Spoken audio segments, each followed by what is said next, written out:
category aside, we have parachuting for us, skydiving, everybody know it is normal, or we have like racing and so on. So this one just an example for you from one particular section, okay, where we administer various aspects of this event. So we have events, like we have International Paragliding Race, we talk about racing, right, who get first and so on. So we have that in Sabah and Borneo. For example, we also organize internationally, let's say in Vietnam in last year, 2022. And if you look at the far side, you can see there's some sort of like a booklet. That is what we publish. As MSAF, as a regulator, we have a teaching material. For example, you want to learn parachuting, you want to learn paragliding. We have manuals, we have regulation for that. Then so under that, we have the club and school that teach you the right way to learn how to fly, to learn how to control and so on. And then on a little bit of the commercial side to promote, we have said in this case, you can see one of our sites, this is in Bukit Jugara. We do what we call tandem flying, and that is where we bring the tourism into the country. So we have visitors, like for example in Sabah, in a place we call Ranau, and Koko and so on. We have a lot of visitors from overseas. They're part of the tourist package. They will book a package and go flying on sand and so on. So we also, as part of the administration, we handle all the flying sites in Malaysia.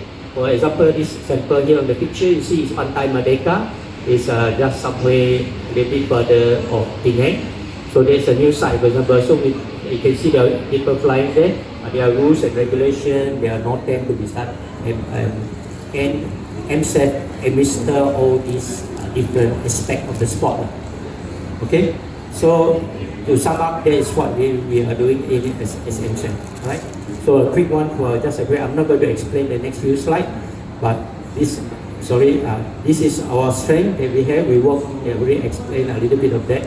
So we register with Asian the air sport for Malaysia, so on. So then we have here we have the establish with everybody. Okay. So we have the athletes development. We do everything according to certain standards. This is recognized worldwide, not just in Malaysia. When you talk about regulation, we publish them in accordance with the worldwide standard. So we have licensing for each of the sport. Like if you drone, you need a remote pilot license. For example, if you do parachuting, you need a license. Otherwise, you can't just hire a plane and jump. No? It may not be the correct way to do it. So the export awareness is like events like this, like what we are doing now. We are promoting the ideas of what we are doing. Of course, to get more information, come to our website. Alright, so this is our vision, our goal. So we are trying to get export recognized under the Olympic Council. Then how we approach this, we have the regulation. We want to try to make it as safe as possible and economically is viable. Alright. So we are looking forward to sustainable export industry. So this is a presentation for MSAF at this point. Any questions or anything you want to know? Alright, let me continue to that. Okay, this is another section. One of our speaker is not available, so I will do this one. Okay, we have now coming to a section. As you mentioned, there's different category. Just now I emphasize more on the paragliding and the parachute, or what you call you can fold your aircraft into a bag and carry with you, that kind of aircraft. Now we go to the light sport, or what we call the general aviation kind of aircraft. So with the light sports aircraft, we pick one. So in 2004, we have this. So now Malaysian sport aviation, as I said, we have 50 to 20 years, depending on where you measure. We are now 19 years in terms of this category of aviation for air sports. So we have all these possible ones. So I'm going to quickly pass on this one. So what is sport aircraft? You may wonder what is it all about. This is not part of it's part of GA. So we have the takeoff weight and so on, or the stall speed, all the categories that we have. So under the sport pilot, you need to, as I say, you need to get some license for this. So we have the category for sport license, which you apply through under Malaysian Sports Federations of our MSAF. So we have the aircraft, we have the glider, we have lighter than air, we have rotorcraft. So all these can get licenses for each of these categories. Then we have the pilot certificate. For a quick one, I'm going to run through very fast. Because this one we have in detail, you can get this from also our website.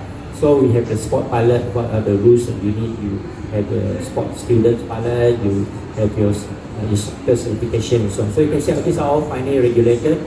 So if you have children or you are interested, you can come in either as a hobby pilot or as a sports pilot. It's all possible. So these are the things that we have on the LSA, or we call like sports aircraft.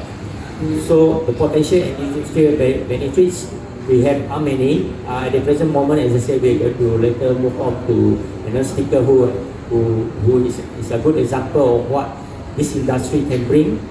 They will come into the picture, like for example, later on, as I said, the next speaker will talk about the gyro, how it's being brought into Malaysia, and will become one of the category that we use. And if you're interested in rotor aircraft, or in this case, not helicopter, but a gyroplane, you can listen to that part when we operate. So these are the categories that we have. So you can have a quick one, please. So this is the light sports aircraft. Quick pictorial on what you can see. We have many different categories. We have, for example, the low wing aircraft. We also have this helicopter. We have aircraft like you saw go out to our exhibition here. You can see the Bori, which we are bringing into Malaysia. It can fly off and take off from the water. It's a flying board. They used to call it. This is part of our category. Alright. So again, for Malaysia, this is what we currently have. Many of these are really available. The Bori is a double wing craft, like you will see on the bottom side. Okay. Alright, so I'm going to go quickly. So on this one. Alright, this is the next one. As I said, this is example. This is being brought into Malaysia. We are looking to get it so that it can be locally manufactured. Alright, so that's the next step towards the industry. So once you understand the concept, is we bring it in, we are manufacturing it here, or we assemble it here. Then we have the local workforce. We have the local R&D. We have the local training. Okay, at the moment it's still not fully finalized. It's a work in progress, WIP. Okay, so this is what we are looking forward to. There are many others, but this is just one example. Alright, so this you can see the aircraft here. Actually, there are many designs. Alright, so this is one of those. So this is what it is. So the also this is okay. Alright, so we're talking about the ecosystem. We have many different aspects of it. So this is slightly what we call more towards sports hobby aircraft. So you can see here, it's licensed, manufactured in Malaysia. So this is local industry. So, but present this slide, we also actually look forward to anyone. You have a big industry, you will look to expand towards sports, aviation. Come and talk to us. We will guide you to the correct people, the correct instance, the correct government, and the private sector where they can work together to bring what you want to do to Malaysia. Okay? So this is where I will go off to the next one. So this is our partnership. We can use a program for regulation. Otherwise, you can't fly properly. So this is our thing. So I wouldn't talk much. It's quite traditional. All right. So then this is our vision that we have. Okay. Local vision that we have. Okay. Okay. So now this is the next slide. I will pass over to whatever is. So at the moment, thank you very much, ladies and gentlemen. Alright, thank you very much, Mr. Aylwin Lee, for that full insight about MSAF and LSA itself. So for our next speaker, we'll be talking to the industry players that's involved in the production and the marketing of LSA aircraft in Malaysia. So we'll be talking to Mr. Mike Craig. So Mr. Craig, would you like to share a little bit about your company, Aerospace Solutions, including Aerospace Solutions' role in developing LSA in Malaysia? Thank you very much.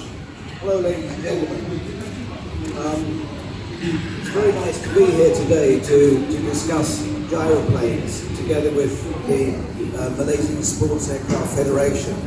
Can I just ask, before I start, is there anyone from civil aviation here? Anybody from CAM? Anybody from CAM? No? Well, there we go. That's our problem. There's nobody from CAM. So, the big problem is CAM right now. They've got a lot on their plate. They're trying to do their own thing with everything. They don't understand this level of business. And this level of business is very different. Today, I counted 41 foreign registered aircraft out there. 41.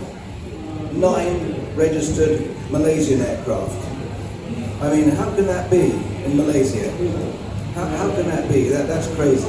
So I've been flying for many years.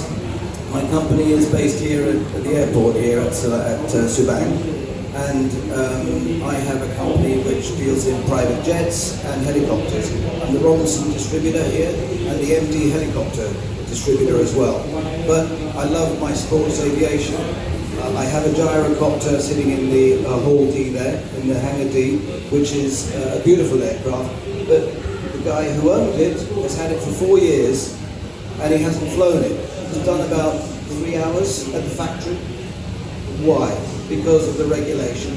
And what we're trying to do, together with the Malaysian Sports Aircraft Federation, is to legalise it, get it going, get our general aviation going like